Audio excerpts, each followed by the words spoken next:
vous occupez la fonction comme gouverneur de province à Matoury. Qu'est-ce que la population peut attendre de votre population en train de jeu? D'entrée de jeu, je voudrais d'abord vous dire que je suis l'homme le plus heureux. Qu'est-ce que la population peut attendre de moi? Voyez seulement comment ils se sont mobilisés ici. Le commandant suprême a vu que la population avait besoin de la sécurité, d'être sécurisée. Et pour cela, il m'a désigné particulièrement pour être le gouverneur de la province de Matoury.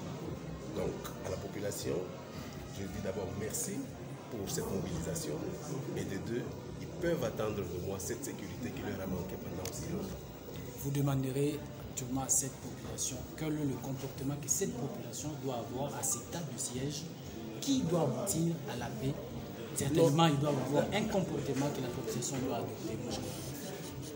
La population, il faut dire que il faut que nous créions ce que nous disons, une confiance, que nous reconstruisions cette confiance. Je crois que s'ils sont arrivés à ce point, quelque part, il y a eu ce qu'on appelle une rupture de confiance.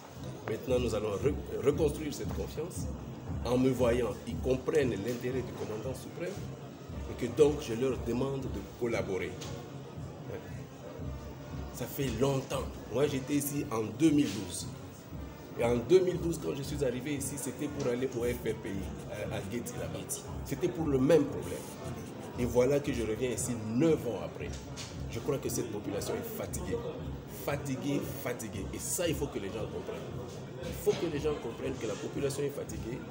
Et nous aussi, nous avons déjà compris qu'elle est très fatiguée. Spécialement moi qui étais venu ici pour faire cette paix encore en 2012.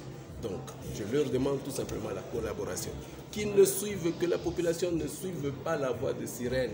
C'est-à-dire tous ces, je ne sais pas moi, ces gens qui vont leur promettre des trucs. Non. S'il vous plaît, j'ai eu beaucoup d'informations de Kinshasa. Il y a des gens de mauvaise augure, des oiseaux de mauvaise augure qui sont en train de dire ici, non voilà, attendez seulement, on fait un mois, on cache nos armes, après un mois il va repartir et nous allons reprendre. Jusque quand, mes frères? Hein? Jusque quand nous allons avoir ce comportement-là? Ces armes qui vont ressortir après, c'est pour tuer qui? Des brebis? C'est pour tuer qui? Ressortez ces armes-là. Il y a des fonds pour ça. Il y a le DDRC qui va venir. Ne pensez pas que je vais partir dans un mois si vous n'avez pas arrêté. Je serai là. Et ça, je vous dis. Et je serai sans état d'âme. Sans état d'âme. Pour ceux qui veulent bien coopérer, nous allons passer. Nous allons partir avec eux. Nous allons cheminer ensemble. Mais ceux qui ne veulent pas, spécialement les groupes armés étrangers, ils ne sont pas chez eux ici. Ils doivent quitter. Ils doivent vraiment quitter. Et pour la population, je leur demande la collaboration. Je ne suis pas venu ici pour tuer la population. Je suis venu ici pour leur donner la paix. Rien que la paix. S'ils veulent collaborer avec moi, je leur donnerai cette paix-là.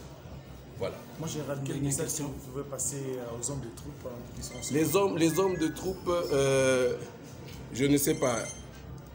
J'ai vu un peu, je suis sûr qu'ils ont vécu ce qu'on appelle l'attrition.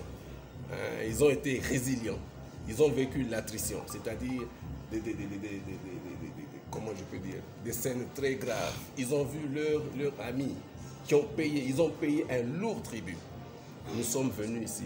Le commandant suprême m'a rassuré, a rassuré à tous les deux commandants régions, à tous les gouverneurs commandants régions.